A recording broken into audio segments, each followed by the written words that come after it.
Hello. Good morning, good afternoon, good evening, wherever you are in the world. This is Coach Tiffany Parra, editor-in-chief of Phoenix Fitness Fanatics magazine, elevating your mind, body, and spirit. Today is Fitness Friday. We are about to have an amazing Fitness Friday conversation with some of our wonderful contributing writers. We are talking about the art of mindful eating. So go grab those pens, those papers, and get ready to take some notes, y'all, because you are in for a treat here. So let me go ahead and bring our ladies on in. Hey, good morning, Teresa. How are you? I'm good. Good morning, everyone. Thank you for joining us. Hey, Audrey Link in the house. Hey. Hello, everybody. And we also have Coach Felicia in the house as well. Good morning. Good morning. Good So morning. excited to have you ladies in the house this morning to have this conversation about the art of mindful eating. And you know what, y'all, when you think about mindful eating, it's not just about what you're putting in your body.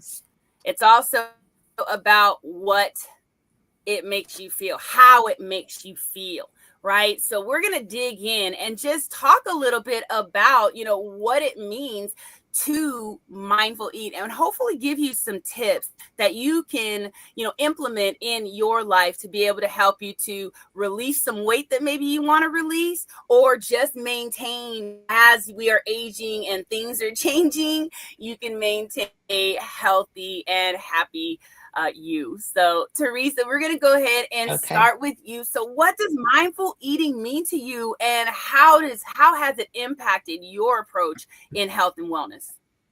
Oh, I love this topic because I think, again, it all goes back to us inside what we do.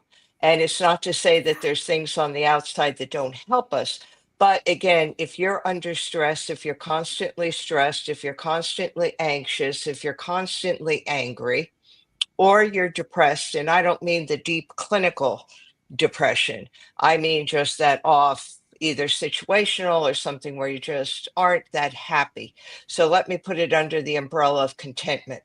So if you're not content inside yourself, it's hard to lose weight because what happens is when you're under stress, and Mm-hmm. that could be not being content, on edge, anything that you want to call it. Originally, your body goes into a fight or flight. And by that I mean you start secreting these hormones because your body thinks that you're physically in danger. Your body doesn't know when it's going to get its next meal. So the first thing that happens is you start to retain fat cells. You start to retain calories. So at that point, you could go down to eating 500 calories and not lose a thing because your body thinks it's starving. Your sugar goes up because your body thinks it needs fast energy to run, to fight, to get away. Body doesn't know that it's just in our mind, emotionally, that we're dealing with things. So all these things are counteractive to weight loss. Then what happens is cortisol takes a big dive. And when Mm-hmm. cortisol then takes a big dive, then you get more anxious, you get more depressed, more unsettled. Then your thyroid has to work harder. As your thyroid works harder, the thyroid also helps regulate weight and appetite and all that. And it can't do it because now you're stressing that out. You're stressing out your pancreas, which 9 times out of 10 times over the course of about 5 or 10 years, now you become diabetic, which is its own problem in itself. Then your pituitary gland gets Mm-hmm. involved. And the hormones get all screwed up, female and male hormones. You don't secrete enough. So if there's not enough estrogen, progesterone, testosterone, it throws the body out of balance. It throws off digestion. All this takes place inside of us, and all this is why there's difficulty losing weight. And we saw that especially in 2020. Yeah. My expertise is holistic cardiology. A lot of my patients are overweight. A lot of them are on weight loss or weight maintenance. They had the hardest time. And I kept telling them, doing what you're doing, keep doing it. When you're content, you're not going to eat as much, Right. or you could fight the temptation. Then again, if you really want something, take it. Yep. Eat that piece of chocolate, eat a piece of cake, um, do whatever you have to do because you have to satisfy the brain. Right. Because the brain too is going to fight against the body and the mind. And the brain is going to say, I want this, I want this. The more you deprive yourself, the more your body is going to really say, I need this, I need this, I need this. And then you're going to pig out and Yep. you're going to start doing all kinds of crazy things. So, the mindful eating really is being content within yourself. It's not to say that you can't feel angry, depressed, anxious, any of those things, but be mindful of that also. So, take Right. that into consideration. Feel these emotions because when you feel the emotions, you're sending your heart and your brain the message that you don't have to secrete those dangerous hormones, those stress hormones. So to me, that's the whole Yes. thing with mindful eating. I love that, Teresa. And I love just that contentment, right? We were talking backstage, and I was mentioning about a client of mine, wanting a hot dog, and it's like, okay, she really wanted it. She really wanted it. I'm like, just have it then, have it. But then she felt like crap the next day. But it's like, remember that. You were fine with it. Hey, if I would have not told her to have that, I would have said, you know what, now go get a salad, go do that. Like you said, it would have turned into a binge moment. I've been there myself where I've said, okay, you know what, I'm not going to have this, and I'll do it for a week, 2 weeks. I'm driving myself crazy, and then when I do go for it, it was like, okay, I'm having the half gallon of ice cream versus having just an ice cream cone, right? Because of the fact that now I just feel like I need it more and more and more. So we definitely have to watch that. So that's so great, Teresa. So Audrey, what's your take on this with mindful eating? What does it mean to you, and how important is it? How has it Well, I'm impacted not going to go quite in depth as Teresa. Uh, for me, it's just as simple as watching what you put in your mouth. You know, knowing that nutritional stuff is better than the crappy sugary stuff. Um, right? it depends on what your body wants at the time. So yeah, if you want that sugar, maybe instead of eating a whole bar, just take a piece and put it away. Right. Right. So yeah, it's kind of the relationship as well. Like you got to enjoy what you're eating, you know? And like you're saying, if you eat that whole chocolate bar and you feel like crap, you know that you're just going to take a little piece of it next time Right. instead of the whole thing. And so that for me, it's really just being mindful there of what you're putting in your mouth, Yeah. and being easy on yourself. If you're stressed and you're eating that chocolate bar, don't stress yourself out after you've eaten the chocolate bar, because then you're Right. just going to go down that little slippery slope kind of thing. So for me, it's go easy on yourself, and just be mindful of what you're putting in your mouth. Awesome. Awesome. Thanks, Audrey. All right, we're going to come down to you, Felicia. What does mindful eating mean to you, and how has it impacted your approach to health and wellness? Yeah, it really makes me reflect on, I guess, when I was really first coming to, the idea of getting healthy, right? Because I think we all think we're doing our best at the time, which we are, we're always in our best at the time of current and present time. So, but it makes me reflect back to when I was first diagnosed with PCOS, and I was having trouble losing weight. And I was in college, going to college full time. I had gotten my full time job, which then had mandated overtime, and taking full time classes. I also had boyfriend at the time who wasn't contributing as great. So right then I became the overworker or the overdoer in that relationship. And so I specifically remembered this time when I was like rushing, and I was like, oh, let me go to McDonald's, and I'm like eating while driving, and I'm like feeling all stressed, and and it just makes me think back to that, like how often we're all doing that, like Right. rushing from one thing and trying to multitask. And um like it took some time, for that transition, but ultimately I ended up realizing like I did, I would have stomach aches or bloating. I would just have a lot of uncomfortable feelings like you were describing with your client that had the hot dog, right? Um, Yeah. Yeah. and with that, that's where I feel like the mindfulness kind of came from. And Mm-hmm. I remember even like I went to my chiropractor and shared with him that, I just was diagnosed with PCOS and I'm trying to lose weight. And at the time, the doctor was like, oh, well, let's put you on metformin and see how that does. And I was just like, what is that? And she was, and luckily she was a DO, right? We know MDs are general and then DOs usually have additional experience and sometimes outside of even traditional osteopathic medicine. But long story short, she explained like, oh, it's diabetes medication because it's oftentimes helpful for PCOS patients. And when I asked her, okay, well, what would be an alternative solution without medication, she was like, diet and exercise. But most people don't want to do that. They want the pill. They want the easy solution.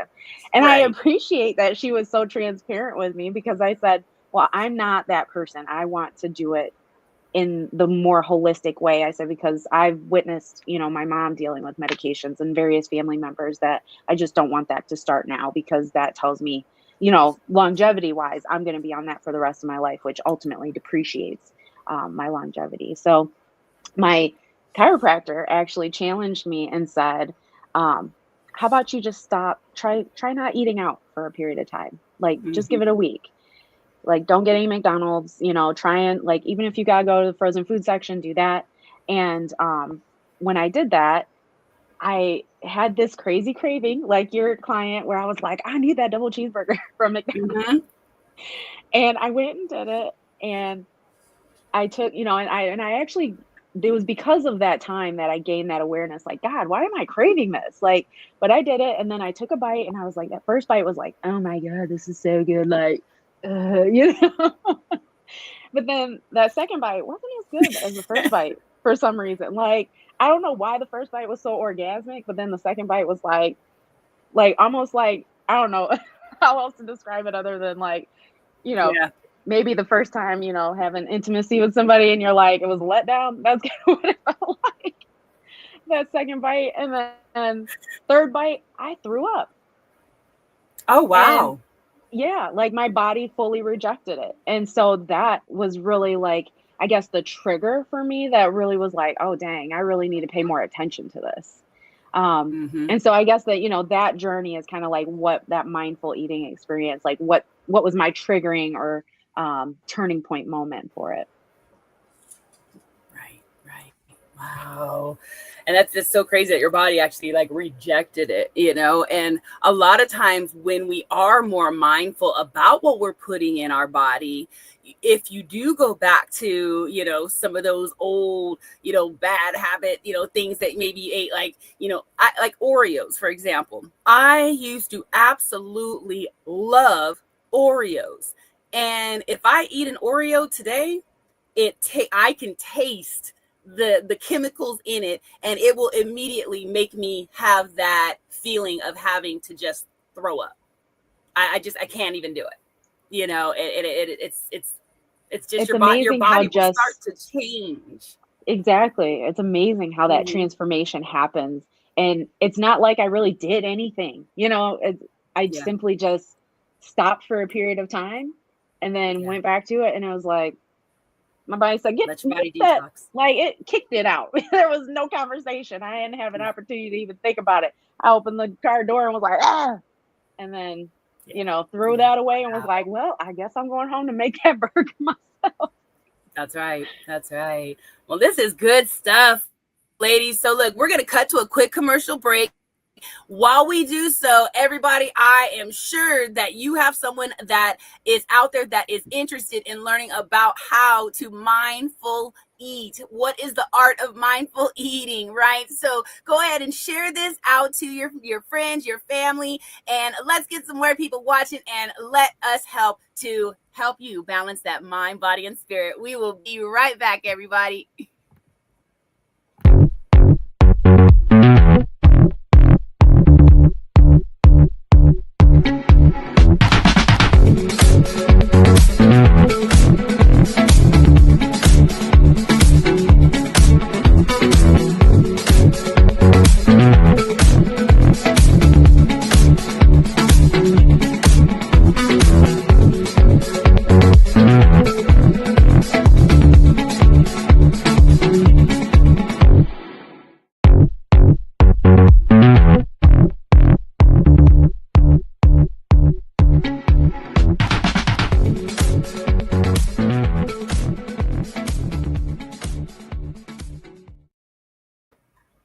And we are back. That is such a fun commercial. Big ups to Michelle Mupo with Mupo Entertainment. I tell you, I'm always dancing in my seat over here every time I see that commercial. So we are back. This is Phoenix Fitness Fanatics Magazine, elevating your mind, body, and spirit. And we are talking about the art of mindful eating, everyone. So let's talk about the role that stress plays in our eating habits, because stress is huge. I mean, Teresa, you touched on it a little bit as well. It can just really drive us into some very bad habits. So how, what role does stress play in our eating habits, and how can mindfulness help us to manage that emotional eating? So we'll start with you, Teresa. Okay.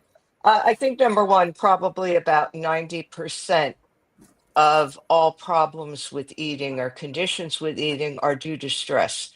Because as I mentioned earlier, I won't go back into it because it was a little long, but stress wreaks havoc with your body. And that's the main thing. A body in balance is a content body. A body out of balance is anxious, depressed, unsettled, is probably the best word.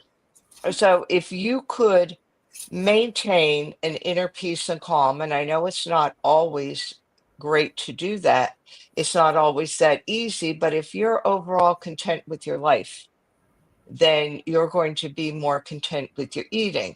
I think one of the problems, and Felicia touched on it a little bit, was we like pills, shots, we like anything.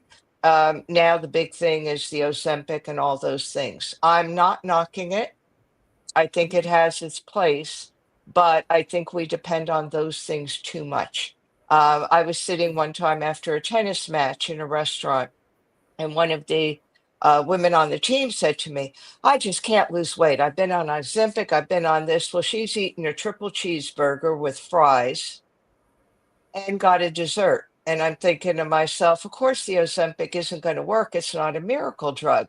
And she thought it was. She really did. She thought that Mm, if I've seen wow. the same thing with diabetic patients. Oh, I'm taking a diabetic pill. I'm not diabetic. Well, yes, you are. Your blood sugar's still high because you're not mindful of what you're putting in your body. So I think a lot of it goes back to education. We haven't been educated enough and Mhm. self-aware enough to realize that we have to do the work. It's not that we can't get help, just like diet and exercise is help. Yeah. There's no miracles in that. If you starve yourself, you're going to get very ill and you may die from it. So that's not the answer either. The answer is being aware of yourself, being mindful, trying as much as possible to manage stress. And a lot of times, exercise is good for managing stress, and knowing that you can't just depend on those outside things. Yes, they're helpful. You may be under the care of an obesity specialist getting these medications. Yes, they're helpful for a weight loss journey, but just be mindful that that's not the miracle. The miracle really is you. Absolutely, absolutely. And and sometimes it just takes just getting up and, like you said, just take a walk. I think in my my specific journey, that's all I really did. I got up from behind my desk and I started walking.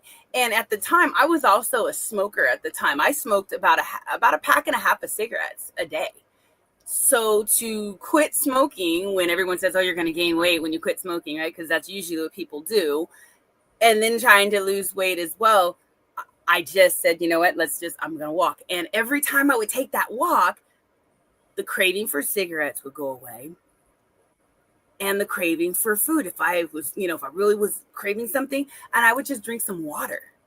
And that would really help me to just, it would subside. And I think just going out, getting that fresh air, right? That would bring the stress level down. Cause I had a high, stress job at the time too. So it was, all day. And then being a single mom as well, that's also stress, right? So yeah, just being able to get up and just walk and just get that little bit of energy out will do tremendous, an impact on you. So thank you, Tristan.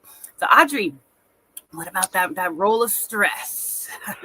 Yeah. So, it's it's not only stress, it's any emotion. So if we're bored, we're lonely, we're sad, and then stressed, especially when in our days, like you said, you were busy, had a stressful business or whatever, that demands a response.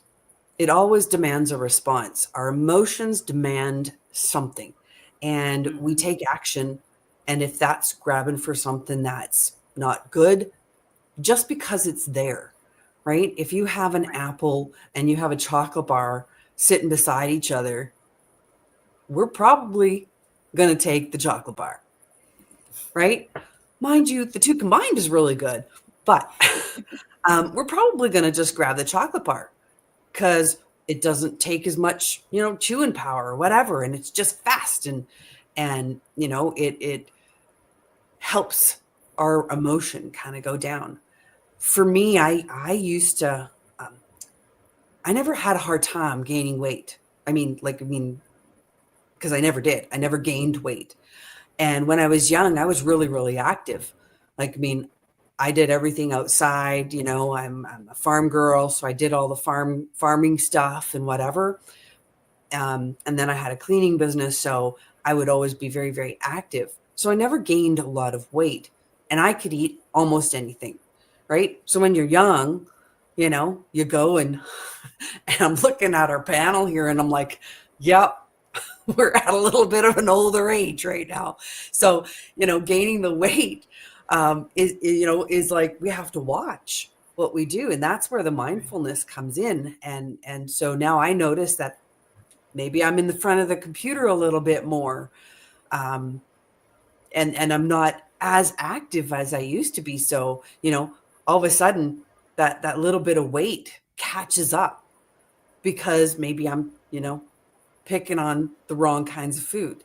So it is having the right kinds of food. And so for me, sitting in front of the computer here now, I make sure I have an apple, a banana, or, some vegetables or something to picky eat, because maybe I'm like trying to figure something out. And I'm like, so then I reach for something because our emotions demand an action. And there's got to be an outlet somewhere, right? And if I'm sitting beside the computer, yep, I can sometimes just get up and go out for a walk, right? So there's an action. Or maybe I can do a push up or two, right? Or maybe I can play with the dogs, or, but sometimes it's grabbing something and having something that's healthy rather than non-healthy beside it, just to snack on. For me, that's how I kind of manage the stress and the overeating at this stage of my life. Yeah. Right. And I think and we have to like pivot and tweak it and everything, right, as we go, because it has definitely changed. But I love what you said, like keeping the healthy snacks close, right? Because and that when we get into the next question as well, after we hear from Felicia, that's something that's a tip. That's something that you can do. It's an actionable tip that someone can put into place to be able to start, getting those results right away. So Felicia, let's talk about the role that stress plays with our eating habits, and how can mindfulness help us manage those emotional eating. Oh yeah, I love this question because, um, I feel like I have a lot of experience with this, I guess. As you heard with my like kind of early, um, I guess, initiation into being more healthy and mindful. Um, I even think about, some years after that, my mom had passed away in 2018, and um, cravings, as Audrey was kind of alluding to, mean something. There's an emotional response behind that. And so now when I crave certain things, I really ask myself, like, why are you craving that? And, usually, and, I know not everyone has an internal dialogue, which, is weird to those of us that do, but, right, that response is usually it tells me I'm missing something or someone, and I'm trying to feel that presence or that memory or that person. in that moment. And so that first year after my mom passed away, I had cravings of, Dairy Queen ice cream with dipped in cherry, because that was something that her and I would do. We would go to Dairy Queen and get that particular ice cream. But then that wasn't enough. My mind said, no, we need the more meaningful ice cream. We need this one from this specific ice cream shop back in Jackson, where I'm from. And it's this lemon hard serve ice cream, because that was a treat that my mom and I would specifically go and do at times. Um, so it's things like that, that like sometimes it's not necessarily the treat itself, but it's your body kind of bubbling up something to say, hey, we need you to deal with this or think about this or be in this moment. And so I would still go do it, because just the taste, the smell, all of those things, right? Because it's just such a visceral experience. And so, maybe I'm crying, maybe I'm laughing, but as I'm eating it and I'm closing my eyes and allowing myself to feel and experience, it brings up certain memories or moments that are just, I can't have without that thing, that triggering item. And so now I really welcome those cravings. Now, initially in grief, right? Because grief is a roller coaster in all itself, right? Talking about how that affects us. But it's almost like the experience of crying, like going through those steps, allowing yourself to go through the emotions allows you to really alchemize, and it really empowers you more than you realize if you don't resist it.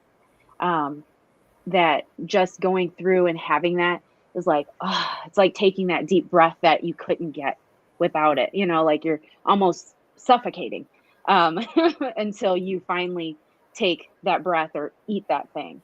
And so I guess that's really like my advice or thought about it is like, yeah, I get that we're stressful and we have stressful times, but if that stress is there and we're just distracting ourselves from it, we might need to sit in it for a minute and just really acknowledge, like, what am I feeling right now? And why am I feeling that?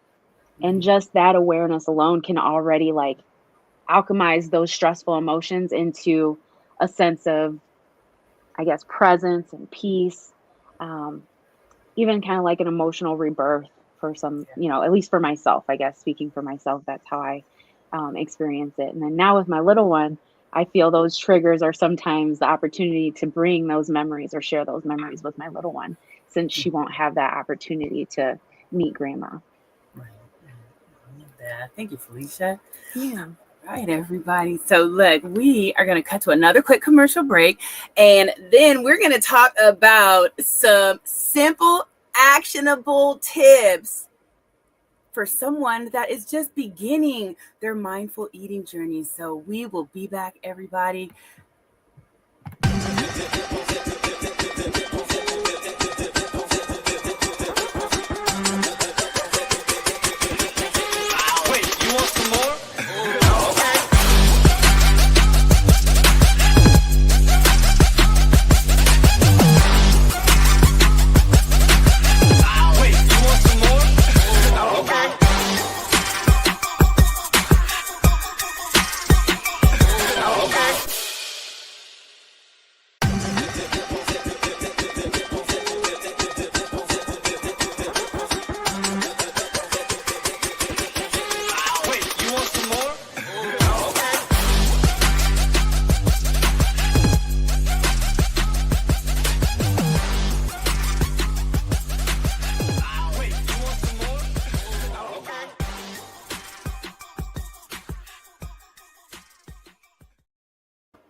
And we are back. This is Phoenix Fitness Fanatics Magazine, elevating your mind, body, and spirit.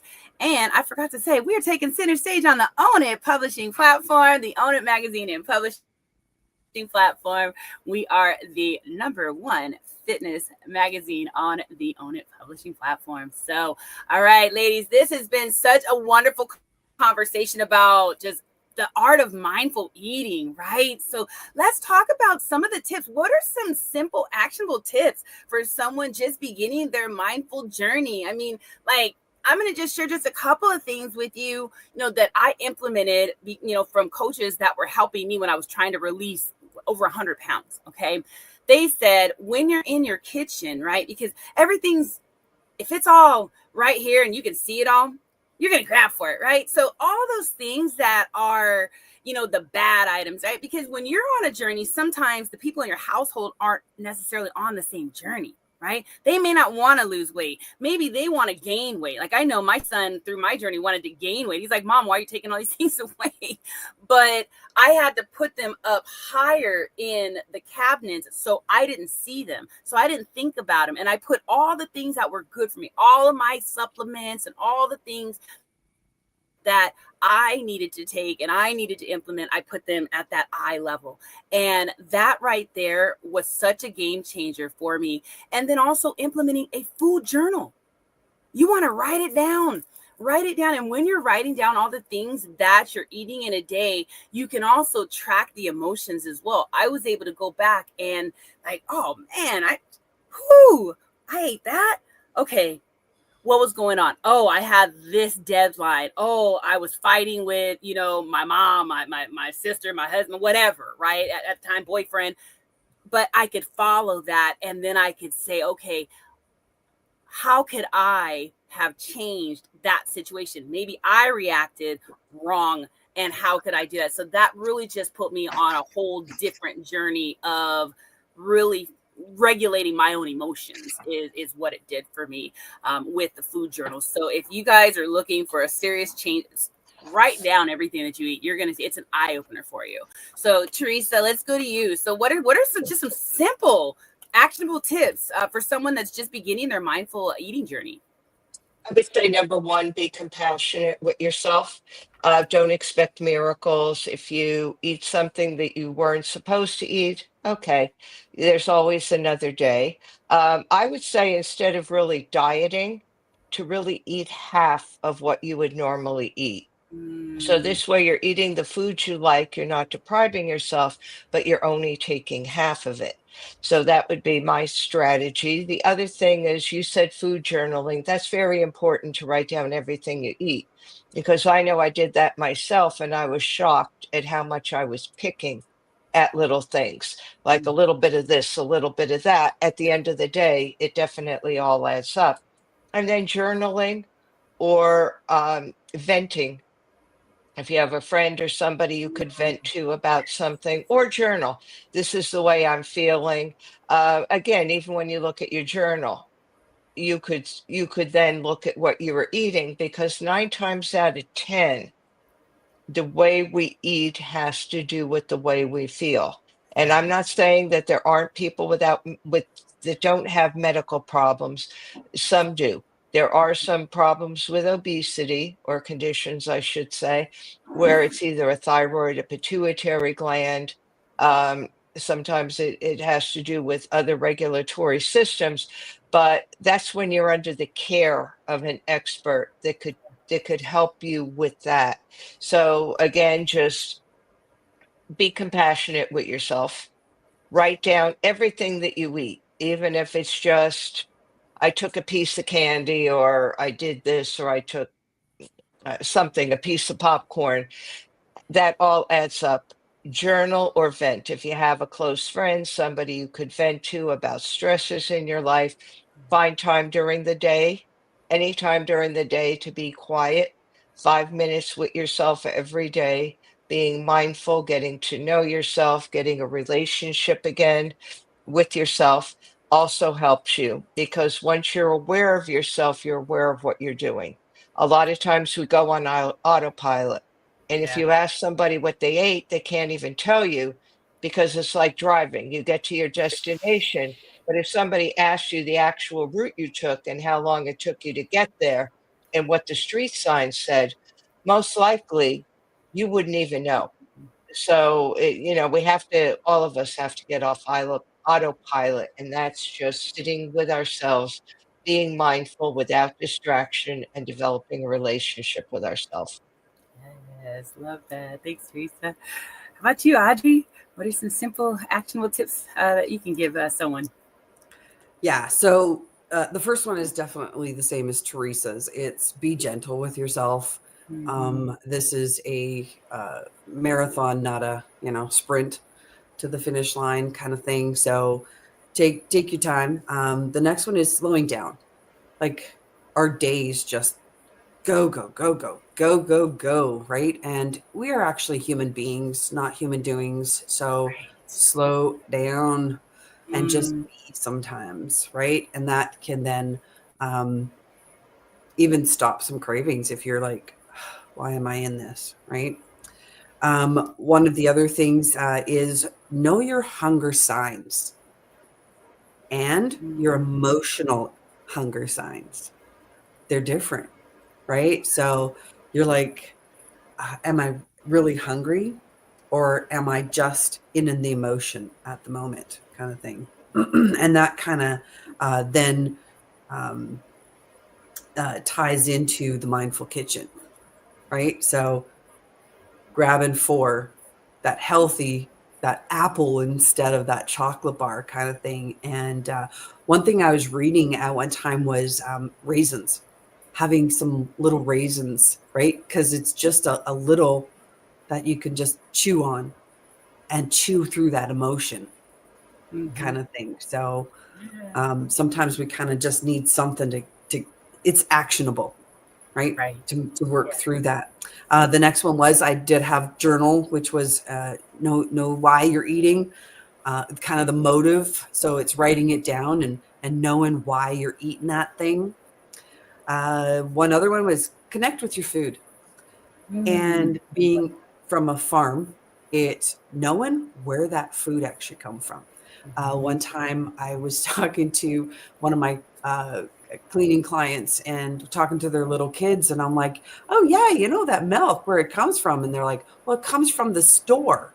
And I'm like, "Oh my gosh, girly girls, it comes from a cow," which is like, you know, and I look at mom and I'm like, Okay, you need to know where your food comes from, right. right? It just doesn't come from a store. So you got to connect with your food. You got to know the work that it took for that food to get to the store. And then that creates that personal connection with your food, right? Like going out to the garden and picking that lettuce or picking that spinach, right? What did it take for that spinach to grow? Kind of thing. Right. Yeah. I Yeah, love so it's really connecting with your food. And the last one I have is attending to your plate. It's you're there eating. It's not eating and writing in your journal. It's not eating and it's being mindful of being right there present with your food. I struggle with that mhm. one, just saying. But I know when I'm sitting there and I'm actually sitting there with my plate, that is enjoyable for me. Nice. I love it. Thanks, Audrey. All right, Felicia. What are some simple, actionable tips for someone that's just, beginning on their mindful eating journey? Yeah, I love everything Teresa and Audrey said. I fully agree, and I'm on board with those. The additional ones I'd like to add is accountability. Mm, Um, huge. the because it made me think about that was kind of part of what like kind of inspired me to like be a health coach, right? Like be the change you want to be. So that's kind of where this launched off a little bit for me. And so I was posting about like what I was doing to be healthier and to be better. And that felt like my sense of accountability because then friends and people that were a part of my groups and watching me were like, hey, how's that going? And they'd check in and things like that. So I became known in my community as like the healthier person or oh, if you're trying to lose weight or get healthy, talk to Felicia. So that made me think of that, just kind of hearing what Teresa and Audrey were saying. Um, and then I love also being present, Mm, being present in that moment, like Audrey says. And that made me think about then also thinking about who you're around. Because just even thinking about my situation currently. So during the day, my little one and I will eat together and we eat with no TV. We sit and we just talk and engage each other and we eat. But then when my husband's home, he wants to have the TV on and he wants us to like be watching that. And so I know that that's a different situation. So I know I'm more mindful as to like what I'm putting on my plate and stuff in the kitchen.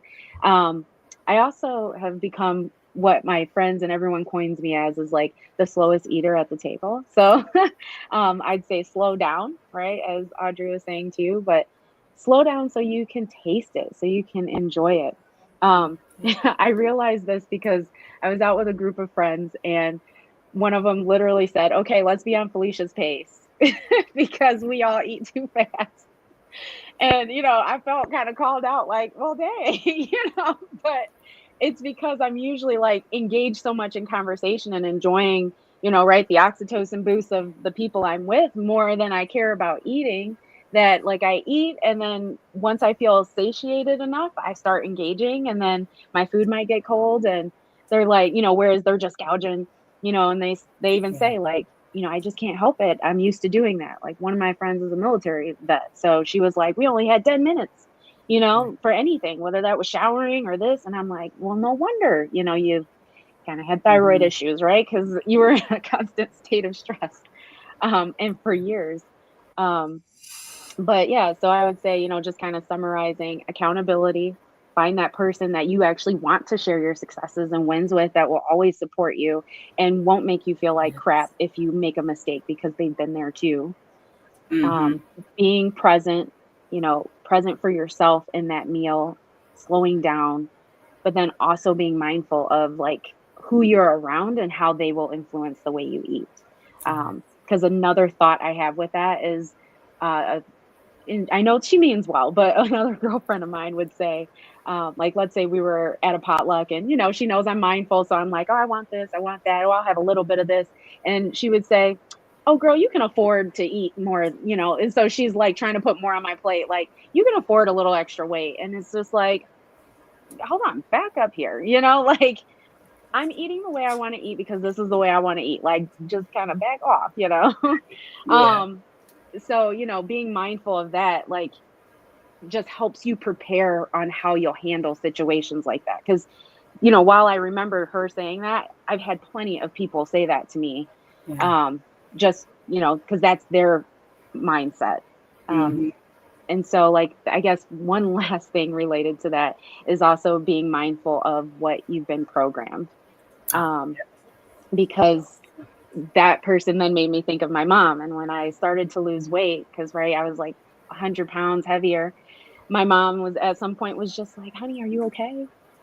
Like she genuinely was concerned because, culturally, when you're voluptuous and a little, rounder and chunkier, that's healthy to our families, right? Like when they're used to seeing you in a certain way. And so when you change, they're like, that's uncomfortable. I'm not used to who this person is that you're showing up for me now as. And, so she was like making my favorite cheesecake, trying to be like, here, baby, or, making my favorite whatever.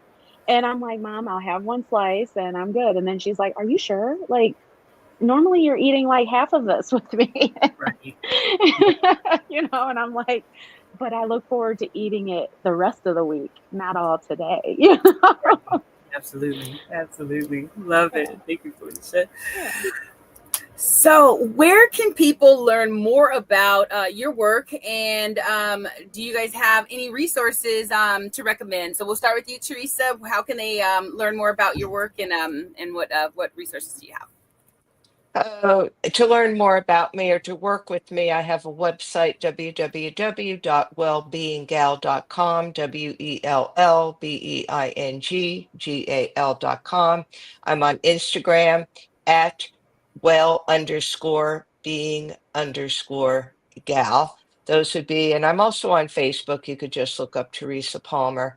But, again, be kind to yourself, be mindful of your self-awareness of who you are, and if you want something, my advice is eat it.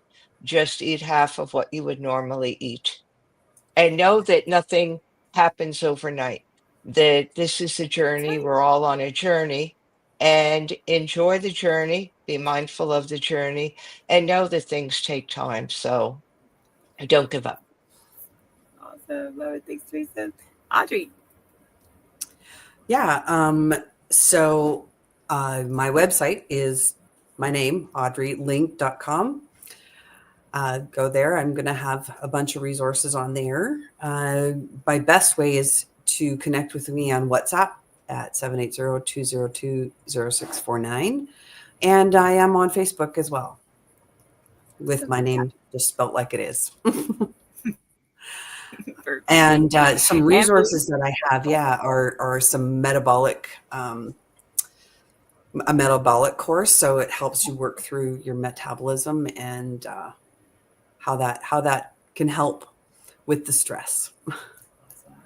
And then also, Audrey, as well, some of the products with the essential oils, I think, could also help people with the mindfulness, because that was one thing I did not mention, but I would have diffusers all over the place as well with various smells that would help me to get through, some of those cravings and different things as well. So being an aromatherapist, you could definitely help individuals in that way too. So I just wanted to mention that. So thanks. Yeah, absolutely. Thanks. All right, Felicia. So where can people learn more about you and your work? And do you have some resources to recommend as well? Absolutely. So of course I'm on Facebook as well, just searching my name, Felicia Pelto, hormone health coach. I have a Facebook page. I even have an empowered women's group, as well as a membership, a group coaching membership as well. Womb of Peace is what we call that. And the best way I'd say to contact me, honestly, would be Facebook, or applying even to my coaching program at freeasafeather.com/apply, where you can learn all the details of that program, as well as connect with me and schedule a consult. Thank you. And everybody, if you have not subscribed to Phoenix Fitness Fanatics magazine, you definitely want to subscribe so you can see these contributing writers and their monthly articles and all of their different advertisements. They've got books, they've got just everything. I mean, these ladies, as well as the rest of the Phoenix Fitness Fanatics family, have so many just different various resources and things to help you to balance that mind, body, and spirit, and to get physically, mentally, spiritually, and financially fit. So ladies, I want to thank you for joining me today on this Fitness Friday and sharing some of your amazing knowledge and wisdom on the art of mindful eating. Everyone, I hope that you got some just amazing tips and tools, some things that you can really take and implement today on how to be more mindful with your eating. Again, subscribe, go to Phoenix Fitness Fanatics Mag 2021.com. And if you would like to learn more about any of my coaching, you can just Google me, Coach Tiffany Parra, and everything will come up there and you can connect with me. So we love you guys so much, and we will see you next time. Have an amazing weekend, everyone. Take care. Bye.